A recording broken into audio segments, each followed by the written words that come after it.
हर हर महादेव मित्रों। मैं पंडित ज्ञानेंद्र त्रिपाठी शिव शक्ति ज्योतिष परामर्श केंद्र के इस कार्यक्रम में आप सभी का हार्दिक स्वागत करता हूं मित्रों। आज चर्चा करेंगे राहु के गोचर पे। 18 मई को जो राहु गोचर करके बृहस्पति के घर में थे, अब वो शनिगत हो गए। अभी बृहस्पतिगत के घर में थे, अब शनिगत हो गए कुंभ में जाके। तो इस पे आज चर्चा की जाएगी कि मेष राशि से लेके और मीन राशि को इन 18 महीनों में क्या फल प्राप्त कराएंगे। 5 दिसंबर 2026 तक रहेंगे।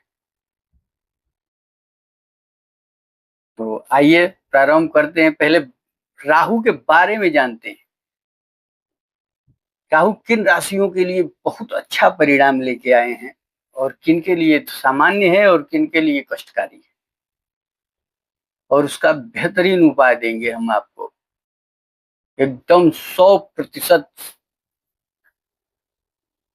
फेल होने वाला नहीं देंगे, पास सटीक एकदम। तो आइए राहु पे चर्चा करते हैं। राहु को वैदिक ज्योतिष में रहस्यमयी ग्रह कहा गया है। राजनीति और कूटनीति देने वाले ग्रह है। धार्मिक मान्यताओं की माने तो दैत्य का शीश है। भगवान विष्णु मोहिनी अवतार में सुदर्शन चक्र द्वारा इन दो राहु और केतु का निर्माण किए थे। तो अमृतपान के बाद सर धड़ से अलग होके अमर हो गया। सिर राहु हो गया, धड़ केतु हो गया। केतु के फलों को जानेंगे। राहु के बाद उस पर भी चर्चा होगी। सूर्य और चंद्रमा के पराक्रम पथ के अनुसार यह कार्य करते हैं। इनको छाया ग्रह माना गया है। राहु महाराज पिछले काफी समय से बृहस्पति के घर में मीन राशि में बृहस्पति के स्वामित्व में थे। अब वो अपना स्थान परिवर्तन करके 18 मई 2025 को शाम 17:08 यानी शाम को 5:08 पर शनिगत हो गए। शनि महाराज के स्वामित्व में चले गए। इनका गोचर 18 महीने का होता है। रिजल्ट चंद्रमा के जैसा देते हैं। जितना तीव्र गति से चंद्रमा रिजल्ट देते हैं, उतना ही तीव्र गति से राहु रिजल्ट देते हैं। इसमें कहीं असमानता नहीं है। 10 साल जैसे चंद्रमा की महादशा, अगर चंद्रमा अच्छे हैं, जैसे चंद्रमा 10 साल अपनी महादशा में व्यतीत कराए होंगे, उनसे कहीं अच्छा परिणाम राहु देते हैं। चंद्रमा कहीं अनिष्टकारक भी होते हैं, लेकिन राहु अगर शुभ हैं तो शुभ हैं, अनिष्टकारक नहीं, ये कहा गया है और ये अनुभव भी किया गया है। वृषभ राशि को कुछ ज्योतिषियों ने और मिथुन राशि में राहु को उच्च का मानते हैं। कुछ ज्योतिषी का हम लोग मानते ही हैं कि वृषभ और मिथुन में राहु अच्छा फल देते हैं। वृश्चिक और धनु को नीचगत कहा गया है। राहु अगर इसमें है, वृश्चिक में है और धनु में है, तो अपने फलों को खराब कर देते हैं, बहुत बुरा परिणाम देते हैं।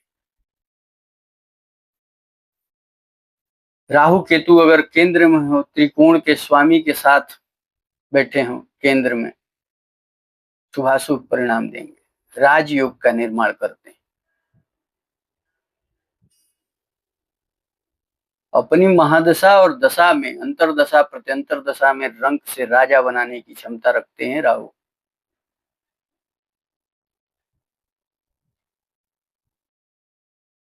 सबसे अच्छा अगर कुंडली में राहु अच्छे हैं तो सारे ग्रह जितना अच्छा परिणाम देंगे, कहीं उनसे 50 गुना अधिक राहु का परिणाम होगा।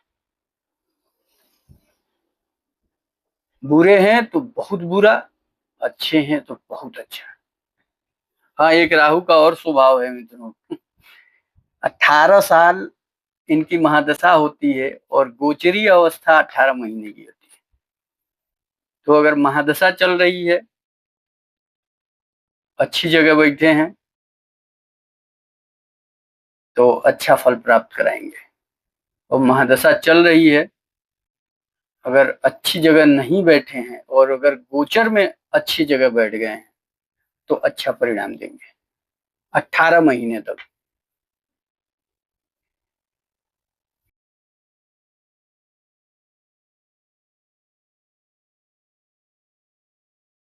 ये इन पे कोई अंकुश नहीं है, ये निरंकुश है।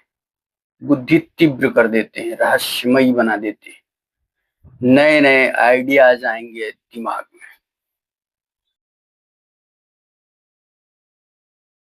अगर कोई मूर्ख किसी को समझ रहा होगा, अगर उसकी राहु की महादशा आ गई तो कूटनीतिज्ञ हो जाएगा। राहु की एक प्रवृत्ति है जुआ, सट्टा, लॉटरी आदि कामों में जबरदस्त फल प्राप्त कराते हैं। इनका सबसे अच्छा ये होता है कि ये आभास करा देते हैं, ये सिक्स सेंस जो आपका है उसको इतना तीव्र कर देंगे।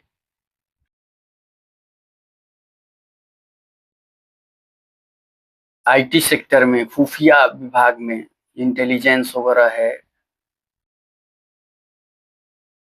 ये जो हैकर वगैरह होते हैं, यानी गुप्त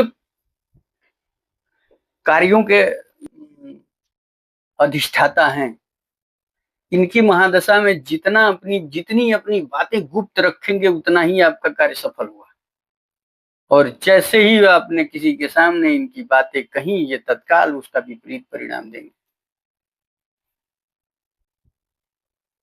ये दोनों राहु और केतु हमेशा बकरी चलते हैं।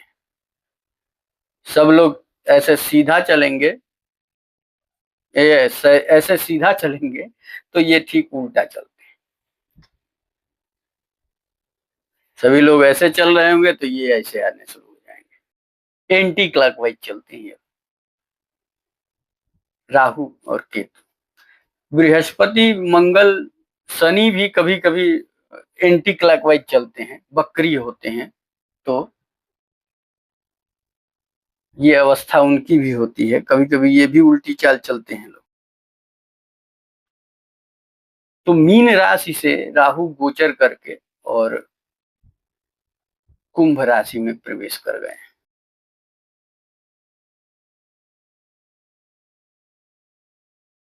राहु की कुछ दृष्टियां होती हैं, पंचम, सप्तम, नवम। बृहस्पति गत दृष्टियां राहु की भी होती हैं। जैसे बृहस्पति की 3 दृष्टियां हैं। एक अपवाद में बृहस्पति की एकादश दृष्टि भी लोग कहते हैं, लेकिन मूलतः जो अध्ययन में आता है, विशेषकर हमारे विद्वानों ने जहां अधिक चर्चा किया है, वो केवल 3 दृष्टियां हैं, पंचम, सप्तम, नवम। वैसे ही राहु की भी। और जब अच्छे परिणाम देने पे आते हैं तो ये बहुत बहुत अच्छा परिणाम देते हैं। हाँ, तो ये जानेंगे किसके लिए शुभ है और किसके लिए अशुभ है, इसकी भी चर्चा होगी।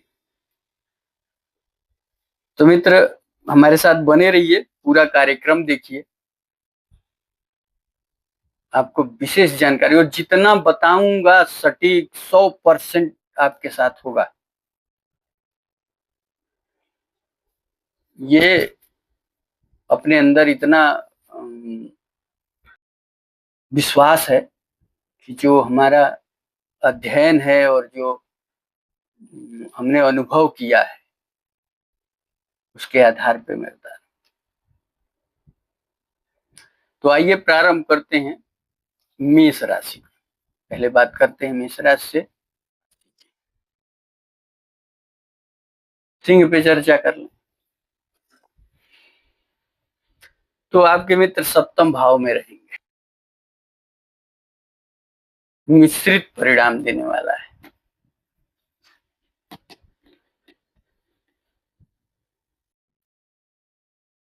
कह रहे हैं लोग कि वैवाहिक जीवन परेशानी में जाएगा, लेकिन नहीं, वैवाहिक जीवन परेशानी में नहीं जाएगा। वहां केतु भी बैठे हैं सिंहगत होके, सिंह जैसे दहाड़ रहे हैं, तो परेशान नहीं होना है। हाँ, ये है कि कोई गलतफहमी आपस में नहीं होनी चाहिए किसी को लेके, ठीक। वैवाहिक जीवन ठीक रहेगा। जीवन साथी के साथ गलतफहमी अगर है तो उसको दूर कर लीजिएगा, शक मत करिएगा, क्योंकि राहु कान का कच्चा भी बनाता है, दृष्टिहीन नहीं बनाता है, केवल बहरा बना देता है। किसी का सुन लेंगे, विश्वास कर लेंगे, बातें खराब हो जाएंगी। तो इसको बचाना है, जीवन साथी से सत्य बोलना है, बातों को छुपाना नहीं। छुपाएंगे तो परेशानी में पड़ेंगे। उसको भी तो शक हो जाएगा कि क्या ये कहना चाहते, कुछ हमसे छुपा रहे हैं। तो वही शक नहीं होना चाहिए। यही यही तो कंफ्यूजन का कारक। अपने कार्य को स्वतः करिएगा, किसी तीसरे व्यक्ति को मत दीजिएगा वो कार्य। व्यवसाय में अच्छी सफलता मिलेगी। सतर्क रह के, कान आंख दोनों खोल के काम करना है, विश्वास नहीं करना है।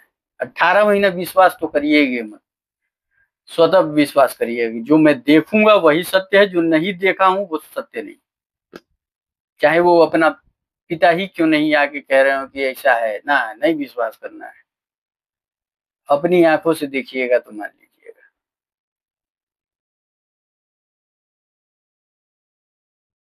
नहीं तो कानूनी पचड़े में पड़ेंगे, अनैतिक कार्यों में फंसेंगे, मुकदमा वगैरह होगा, जेल जाना पड़ेगा।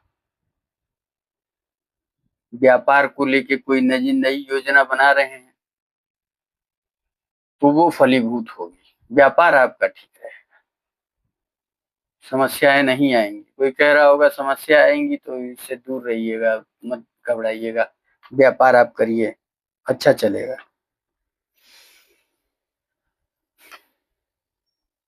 विदेश से मदद मिलेगी, 7 समुंदर पार से लोग आएंगे आपके सहयोग के लिए, सहयोग प्राप्त होगा। दिन को अच्छा बनाने के लिए मित्रों, शनिवार के दिन काले तिल का दान करना तो मुश्किल है, कोई काले तिल का दान नहीं लेगा। आज अगर किसी गरीब को आप देते भी हैं तो पाप के भागी बनेंगे। तो थोड़ा सा तिल और गुड़ का शरबत हर शनिवार को पीपल के वृक्ष की जड़ में अर्पित करके प्रणाम कर लीजिएगा। तिल का दान करेंगे, कोई लेगा नहीं और आपके शनि कुपित हो जाएंगे। अब बात करेंगे